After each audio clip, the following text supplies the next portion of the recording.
Hey guys, and welcome back to my channel. Today I'm going to talk about a really disturbing case, and I'm just going to warn you that there's pretty disturbing footage into the story that I'm going to add video of one of the victims being found, and it's really disturbing to watch. But I think it's important to show the video footage as well. So I'm going to get into this story. If you haven't yet, make sure to subscribe, like, and let's get to it. So Todd Kohlhepp, he is known as the Amazon review killer, and he is one sick freak, if I'm being honest. He was born on March 7th, 1971 in Florida. His parents divorced at the age of 2, and he ended up living with his mom, and his mom remarried his stepdad a year later. And he didn't have a great relationship with his stepdad, and he hadn't even spoken to his dad for another 8 years. When he ended up speaking to his dad again after those 8 years, it's because his mom and his stepdad ended up getting divorced, and his mom wanted Todd to go live with his biological father. When he was younger, it's noted that he was really aggressive, really angry. He would rage at other kids, and he was pretty troubled. Around the age of 9, he actually ended up starting therapy. The therapist said that he was very explosive and he had an angry personality, and he was extremely drawn to sexual content and films and videos of hurting other animals as well, and animal cruelty. He actually killed a dog. He killed a goldfish with, I believe it was bleach or chlorine. So he already had this pretty twisted mind as a young child. When he was a kid, he actually spent 3.5 months at a mental institution. There, when he lived with his dad, he didn't really get along great with his dad. Apparently, his dad wasn't around much, had a lot of different girlfriends, and he ended up wanting to go live back with his biological mom, but his biological mom kept making excuse after excuse. I'm assuming she probably didn't want him coming back home. This tormented kid goes on November 25th, 1986. He ends up kidnapping a 14-year-old girl when he was the age of 15. He drugged her, tied her up, duct taped her mouth, and then sexually assaulted her. Then he proceeds to walk her home and told her, and he did hold her up by gunpoint as well, and he also told her that if she told anybody that he would come back and kill her family and her.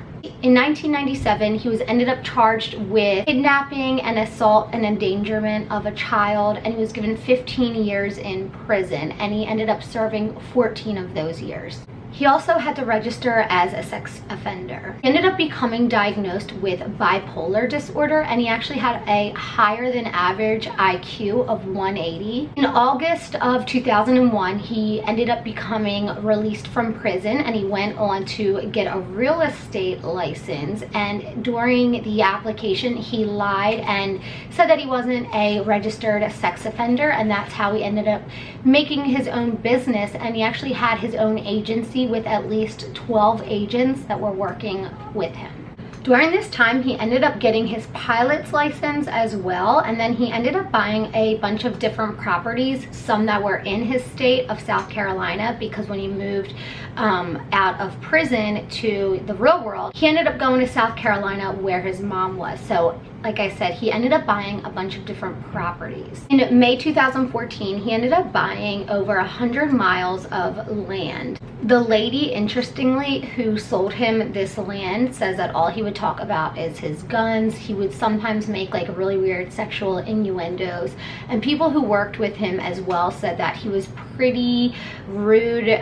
He would like down talk women. He was like condescending. He was passive aggressive. Just really somebody you wouldn't want to work with.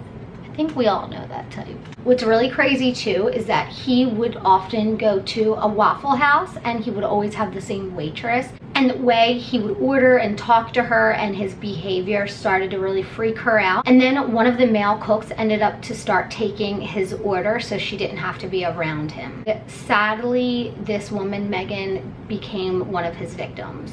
So there's at least 8 known victims that we know about, so I'm going to get into each one of them. On November 6, 2003, a customer found 4 people shot to death inside Superbike Motorsports. The victims were the owner, Scott Ponder, a service manager, Brian Lucas, a mechanic, Chris Sherbert, 26, and a bookkeeper, Beverly Guy, who is Ponder's mother. Then he killed a guy right in the middle of the showroom, Lucas, at the main doorway, and he killed Ponder in the parking lot. According to Ponder's wife, he was mad because they laughed at him when he decided that he wanted to go back and return his motorcycle, and they basically made fun of him because he didn't know how to ride it. So he went in there angry and embarrassed. They wouldn't return the money. They kind of laughed at him, so he was pissed. Then on August 31st, 2016, Paula Brown and her boyfriend David Carver went missing. And this is after they went to go clean Todd's residence. Carver, the boyfriend, was later found on the property with multiple gunshot wounds. And then interest in this disappearance kind of gained traction on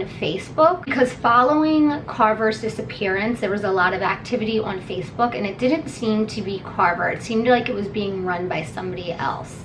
Then, sadly, on November 3rd, Brown, which was the girlfriend, she was found chained to the wall inside a metal storage container.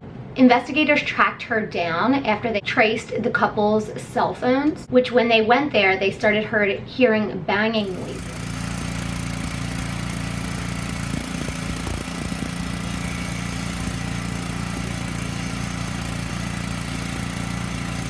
All right, let them get ready. Y'all ready? Come on, guys. Back. It's jammed in here. Give me that crowbar back. Where's that? Get that big crowbar in. Right here.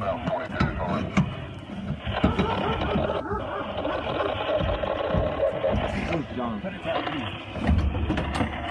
Yeah, behind there. Watch out. Y'all move.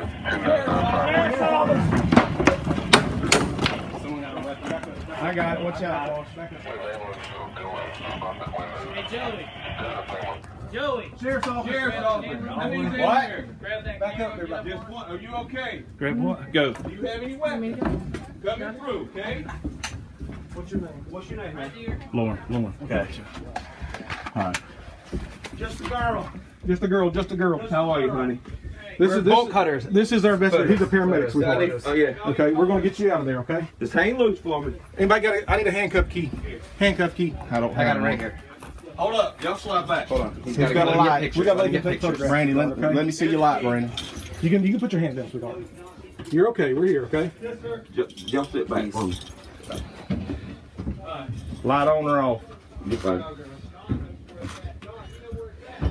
We'll get the rest of it here. Let's get her out of here. We're getting bolt cutters, honey. Don't.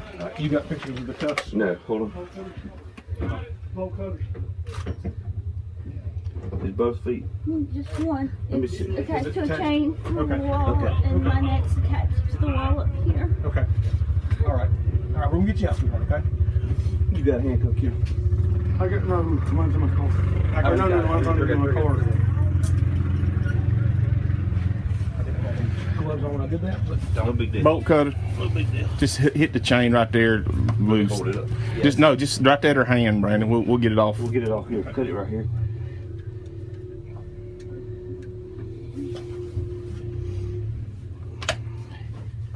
Do you know where your buddy is? Charlie, Yes. he shot him. He shot him. Who did? Who's? Todd Kohlhepp shot Charlie Carver 3 times in the chest, wrapped him in a blue tarp, put him in the bucket of the tractor, locked me down here, and I never seen him again. Okay. He says he's dead and buried. He says there's several bodies dead and buried out here, and he says that the dogs will be ruined if they go looking because there's red pepper. We're gonna step you out, sweet. Because there's what? Red pepper. Okay. Tell the dog people that. And when they searched his property, they ended up finding the boyfriend's vehicle. Sadly, according to the girlfriend, Brown, she said that she watched her boyfriend be shot by Todd. Todd's mother, this is like weird, says that he was killed for having a really smart mouth and he didn't like that. Todd ended up saying that he kept Brown captive because he didn't want to hurt her. When she was released, she told the police that the reason he killed Brown in front of her is because he was mad at her. While she was kidnapped and kept in captivity as well, he basically intimidated her and scared her into not even trying to leave because he showed her all the graves. Following his arrest, 2 more bodies were found on his property, which were husband and wife, Jonathan Coxey and Megan Coxey were reported missing on December 22nd, 2015. Allegedly, they were hired as helping hands, you know, to work on the property, and they came there, you know, expecting to have a job, and he took their lives. So when the police ended up investigating, they found tons of illegally bought guns that were on his property, which is why he was able to get them, being a sex offender. What's really disturbing is he ended up buying like all different weapons and different stuff on Amazon, like padlocks, shovels, tasers, gun accessories, and shipping containers. He wrote some really disturbing reviews, and I'm gonna read some of them. One review about a padlock stated, "Solid rocks, have 5 on a shipping container, won't stop them, but sure will slow them down till they are too old to care." Another one wrote, for a folding shovel, read, "Keep it in your car for when you have to hide bodies and you left the full-size shovel at home. Does not come with a midget, which would have been nice."